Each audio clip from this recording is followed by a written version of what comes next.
This might be for life. Yeah. This might be for life.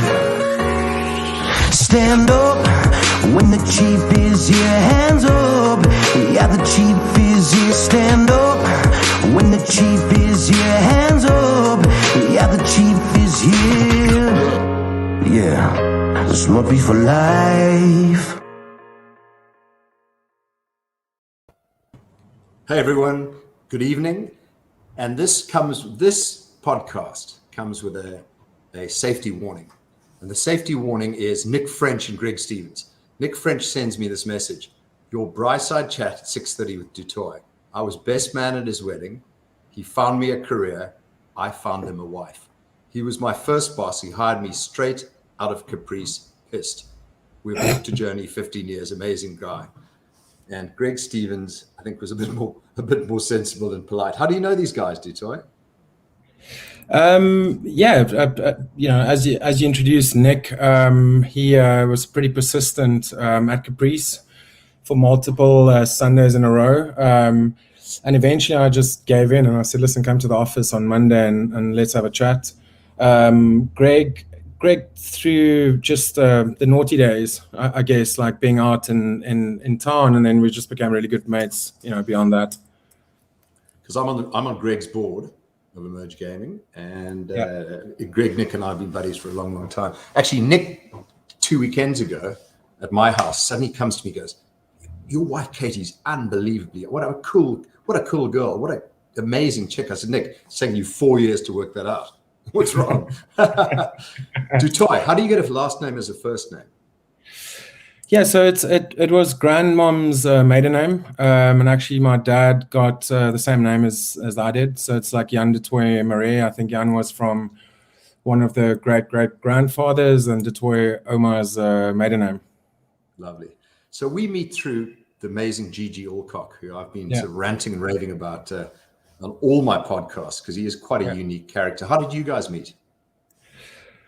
So we actually met through a colleague of mine, Mike Quinn, who was one of the founders of Zoona, ex-CEO and founder of Zoona. And we worked together at Zoona for many years, and then both of us exited at some point. Mike then left and started a fintech called Boost, which is what we're doing today. And the proof of concept actually happened in Accra in Ghana, and they were about 9 months into the play, and Mike was actually connected through someone, I can't remember who, to Gigi. He told Gigi about the concept, and Gigi was like, whoa, this can really work in South Africa. So if you can find someone crazy enough to kind of do it and launch it, like, let's go, So we were connected that way, and it was quite a cold interview with Gigi, to be honest. You just said, like, do you have any idea what you're getting involved in? It's obviously quite a complex sector, but yeah, that's how we met. Okay, but people don't know what the sector is. Yeah. So yeah, exactly. Yeah, let me give you a sense, right? So I've spent a bit of time in Zambia, Kenya, and surprisingly not in the South African kind of informal sector. And what was mind-blowing for me is just the scale of everything. I think it's a vastly misunderstood sector. And I think when you speak about the kind of kasi retail sector, I think a lot of people are pretty familiar. And by now, I think everybody has heard Spaza and Spazarette, like, so the whole Spaza universe, So it's a huge play, right? So, like, I think the Spaza or the Spaza universe speaks to, I think, over 250,000 points in South Africa within the townships. But then coupled with that, you also have like the kasi core sector, which is kind of where we're playing, right? And that's essentially, just to explain, it's like the out-of-home cooked meal sector. So it's your fast food, your restaurants, your sushi nyama, etc., right? So and to give that some perspective, I think just in the space we're playing in, you're talking about 100,000 points, speaking to about 50,000 food traders, and then another 50,000 or so in like shebeen and tavern type scenarios. And that speaks to about 90 billion a year, right?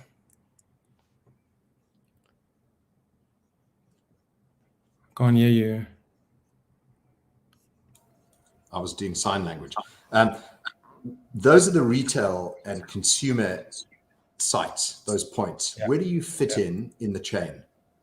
Okay, awesome.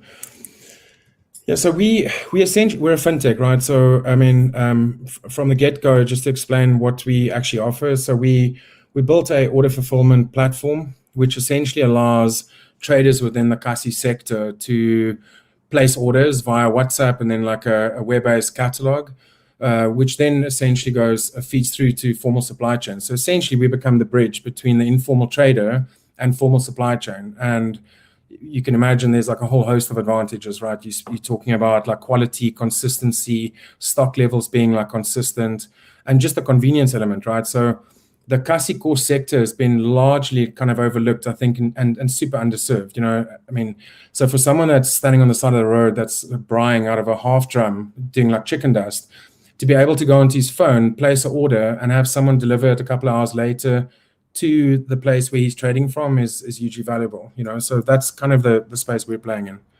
So you receive the WhatsApp call, you have the deals with the somewhere along the retail chain. Who delivers you? Where do you receive? Do you receive the goods at all in the chain, or are you just purely? Yeah, let me talk you through the entire supply chain. So, or value chain. So essentially, our customers would place an order via WhatsApp, right? We would process that, and to be clear, we're an aggregator of all those orders, which we then process, and it goes through to formal supply chain. From formal supply chain down the supply chain, we would essentially move those goods into outsourced distribution centers strategically positioned throughout the townships. And then we got like partners within the different geographies doing the last mile delivery to customer. And all of that, just to explain the cold chain from a distribution center perspective and also from a last mile delivery perspective, are entrepreneurs from the township. We're not coming in with branded trucks trying to take over.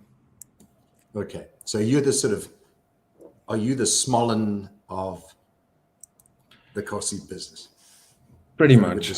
Okay. Yeah, that is a good one. How does Yebo Fresh fit into this? Because you know, we know Yeah, Jessica.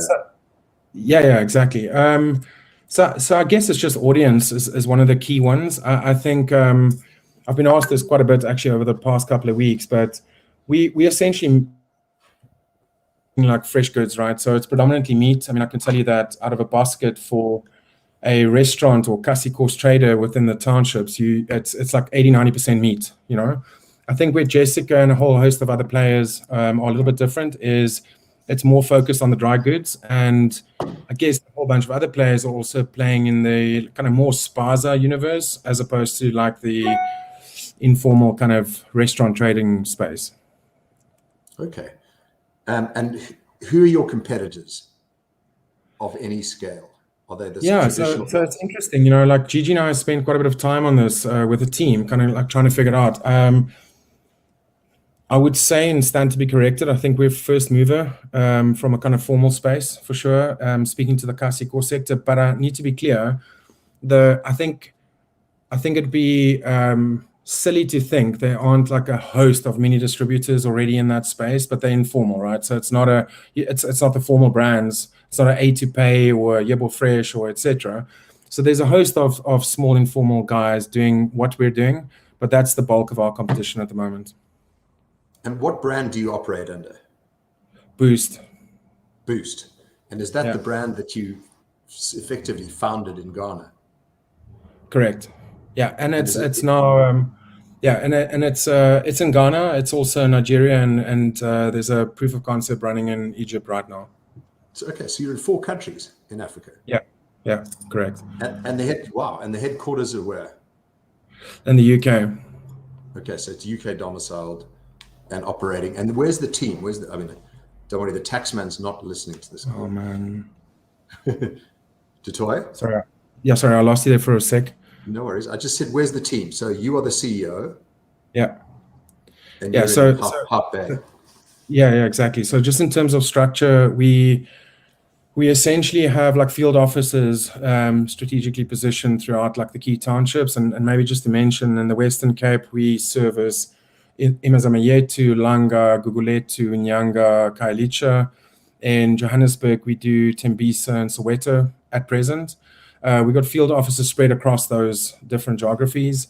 It's myself. I have a chief operating officer, Zipiwe Banda, and then a chief growth officer, Noxie, and then a team that focuses on like kind of data, product, people related stuff in South Africa.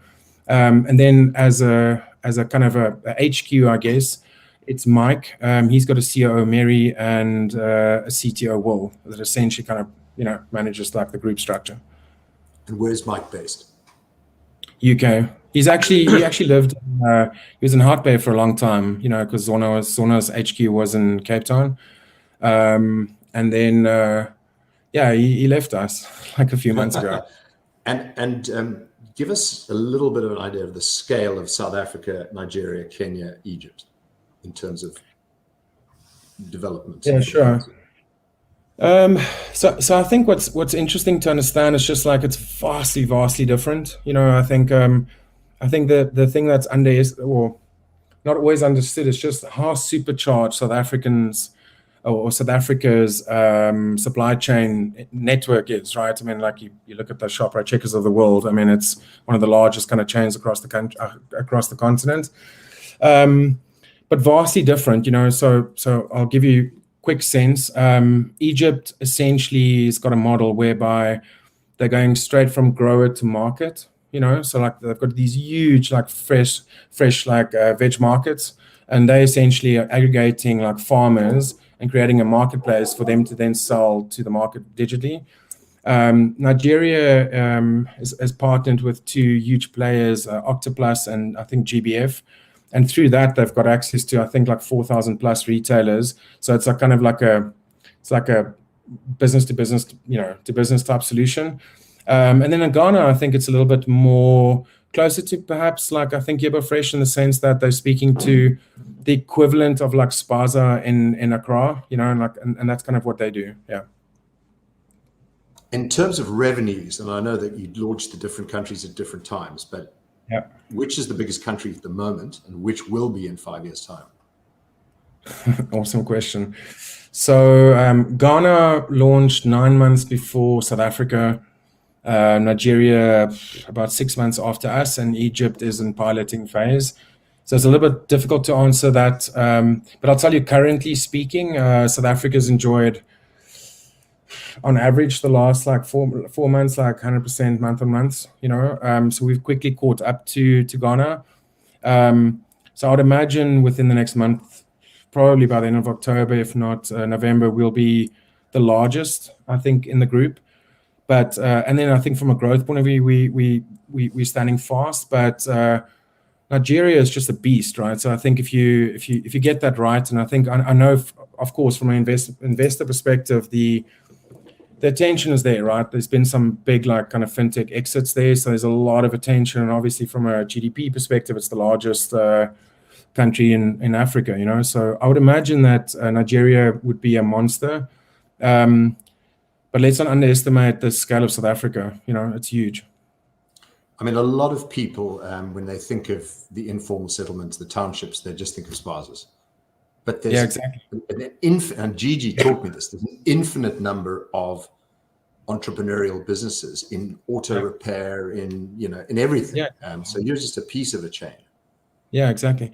And you know what, Rob, like let me say this, because this honestly like blew my mind. I remember Mike phoning me about this, and I was getting excited about like Multimarketers, immediately. And I was saying there's opportunity, and we've got connections in Mozambique, Zambia, etc. And he's like, dude, just speak to Gigi to get some context, please. Like, don't even think about that.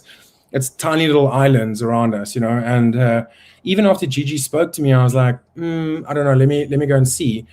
And I was honestly like just blown away. So you wouldn't think this, I think you'd drive past and you see a mom and daughter cooking whole chickens on like a half drum, and you think like shame, like they're trying to make ends meet.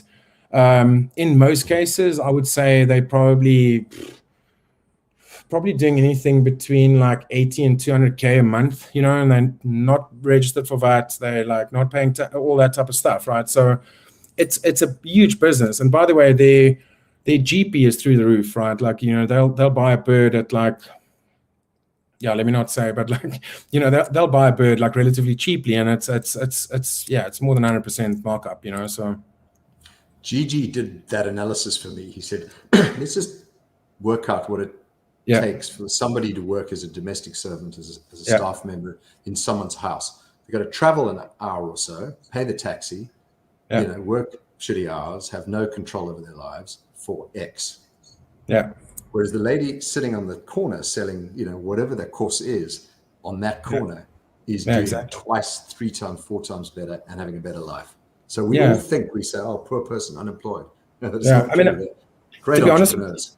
Yeah, exactly. And to be honest with you, the first few months I got like super passionate about things, right? Pretty quickly. But from the onset, and I remember finding Gigi saying, like, I just had a massive blowout with my sister and mom, actually, but more my sister. Because there's this, I don't want to, there are people that are struggling for sure, but I think the general like misunderstood thing is kind of like everything is like super dire within the township economy, and it really isn't, right? The energy is like super. I mean, you go into Soweto, it's like you leave there pumped, and some of these people we're talking to, they're not just doing that, right? Like they're doing 2-3 other things, and they're operating, man. Like the energy is high, and they're doing pretty okay. I mean, relatively speaking, of course, So I said to Gigi, there are 2 parallel economies in South Africa that actually are operating despite government. In fact, it would be a whole lot better if government didn't exist. The first are the wealthy people of South Africa. So we send our kids to private school. We have private security. We have boreholes for water. We have solar to go off grid. Effectively, we're just saying Eskom's failed. We've got to get on electricity. The school system's crap. Private schools for our kids. We don't trust the police. Get our own security. We actually operate, we pay for our own services. Government's hopeless. But the people you're dealing with, the same thing. The municipalities have let them down. They just get on with building their businesses and operating and generating income and buying and selling, and great entrepreneurs there. So who needs the government? Yeah, I mean, listen, I'm not going to get political. I have already. Yeah, I know, right?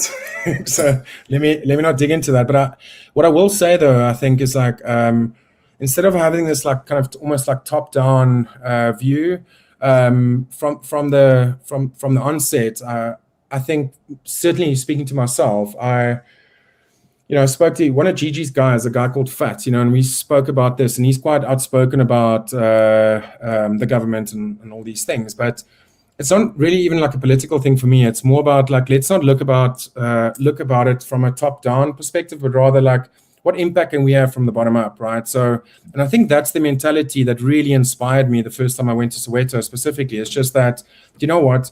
We're not going to be serviced. Things aren't going to be like the way that we wanted. Promises might not be kept. But this is our community. This is our space. Let's make it happen, And if I believe that Boost can have a significant impact on that, So let's build this thing from the bottom up, So I was going to ask you about unit economics and your margins, but I don't think I'm going to get a hell of a lot out of you. But I presume your margins are good enough, so this is not only a volume game. You can do discrete batches and make money. Yeah, listen, I'll be honest with you. I phoned Gigi. I'm like, what are the stuff I shouldn't say? This probably touches on that. I would say I'm going to give you like a very vague answer and just say to you that, yeah, it's cool. But I think the kind of the spaza universe and the dry goods space and that like big wholesale space is super low margin, right? So it's very much like a volume driven business. You have to understand that we're selling to a customer that is buying something for 10 Rand and selling it for like 30-40 Rand, so there's huge margin, and obviously that allows for things to be a slightly more palatable, I guess, than some other sectors, and I'll leave it there. Yeah. So let's talk something you can talk about, which is funding. Yeah. So how many rounds have you raised? Who are the shareholders? How much money's gone in thus far? Well, cool. 100% not probably the best person to answer this. So just to understand from a group level, the markets are run independently. So the South African business is owned by South Africans. It's owned by Nontwentle, Gigi, and myself currently, and there's some more people coming on board. But at group level, we've raised like pre-seed funding of about $1.7 million to date in the last 15 months or so. And I guess going forward, we're all essentially, I think, as a group and at market level, everyone's kind of exploring what potential kind of partnerships are available to us, to really see this thing grow, continue growing the way that it has over the last 4 or 5 months. And are you raising money now? I mean, we are. Everyone's raising money. And how much are you raising? Because this would be of real interest to the audience. Okay, so I'm gonna answer that on group level, right? So at group level, we're aiming for $5 million. Yeah. Okay. As a seed round, and that speaks to 4 markets, just to be clear. Yeah, and I think South Africa is probably one of the faster growing. So let's say 2 for South Africa. Yeah, exactly. But would you take that in at group level and then distribute down, or would you take the 2 at South Africa level? So it's a tough question in the sense that I think we're pretty open. Like at group level, it's very transparent. It's a family type scenario. I will say this: we've had interest from a few investors and some big ones that are very interested in South African entities specifically. So that's kind of like the energy where they want to go. So I guess it's both, Rob. To be honest, it's like a hybrid of sorts. It could be a South African play, but it could be a group play. I sense it makes no sense. And if you brought in your money and then you went for a strategic partner, what kind of strategic partner would be ideal? Would it be a ShopRite Pick and Pay? Would it be a City Logistics or Bidvest Logistics? Would it be a telco? What type of partner would accelerate your business? Amazing question. I think it's funny. Like having spoken to a couple of investors, and everyone kind of promises, "Listen, I'll give you access to my network," and then I want to almost cheekily say, "You do understand that GG Alcock is my business partner, right? So I don't know what access you're going to give me beyond what he's given us already, but." I think a partner that is smart money and not dumb money. So like. It's not some fluffy story, as opposed to really getting into the detail, understanding the unit economics, understanding a partner that understands our challenges, like on cold chain, on big supply chain. Essentially going direct, so not going through multiple levels. To give the best product to our customer. So I would imagine it's a partner that could give us the adequate funding, to grow this business as it has been, but also the right type of partner that is excited about what we're doing. And I will say to you, like our first supplier, I won't mention who it is, but our first supplier is a national supplier. It took me 10, 15 minutes. It was the easiest pitch of my life. And he just stopped me and said, "Listen, I tried this 15 years ago. We didn't have a clue what we were doing. It didn't work, but I believe in the story, and I didn't really care what it costs. I want to back you. So like we're your partner as a supplier, It's that type of thing. It's someone that understands this sector and is excited about growing it, And you're doing meats primarily. Yeah, predominantly. Correct. But you can then add pretty much anything else down the line, I would Correct. think. Yeah, correct. I mean, listen, it's predominantly that. I will say to you, you look at like a quarter stand trader. I don't know if people know what a quarter is, but it's basically the best hangover meal in history. But it's like a dag in Cape Town. Let's call it like a township burger of sorts, and that consists of a host of things. But it's not just the meat stuff, right? So you're suddenly starting to speak about the oil that they need to cook certain stuff in. You're also talking about the chips, because half the thing is like chips. So it's potatoes, etc., etc. So it's not just purely meat. There's a whole host of other goods within the sector, as you can imagine. Like Banhook chili oil. No, it's a friend of mine's. When last did you? Now the tough questions. When last did you eat a bunny chow?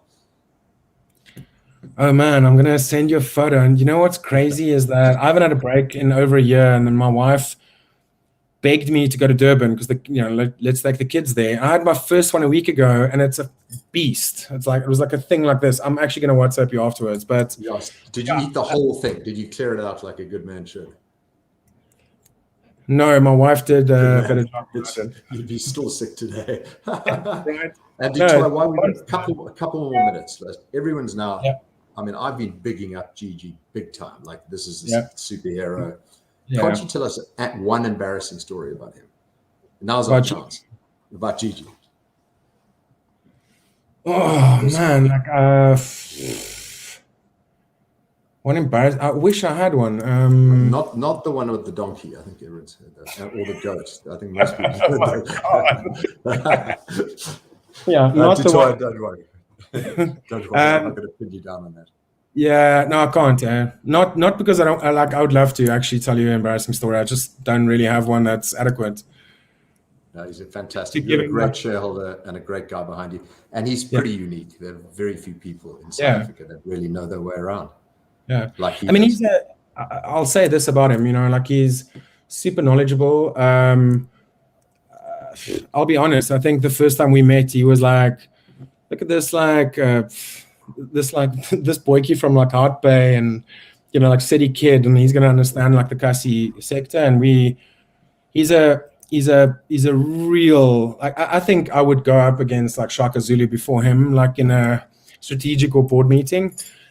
He's fierce in that way, but also just hugely like supportive and just the amount of value he's added to our business has been exponential, really, just an absolute gem of a partner. He beats me on all counts except hair. That's right. To Toy, listen, what a great company you're building. Yeah, awesome, man. Exciting area. And how do people get hold of you if they want to? Is there a website? Maybe Lauren can post it up here that people go and look at. And if there isn't, what's your email? detoy@za.boost.technology. So yeah, please reach out. Cool. And I'll make sure I'll share everything with Lauren as well, for sure. Toy, thank you. What a great story. Keep rocking. Awesome. Lekker. Another South African hero. We love it. See you soon. Thanks, Rob. Cheers, bro. Thanks. Bye-bye. Ciao. Bye-bye.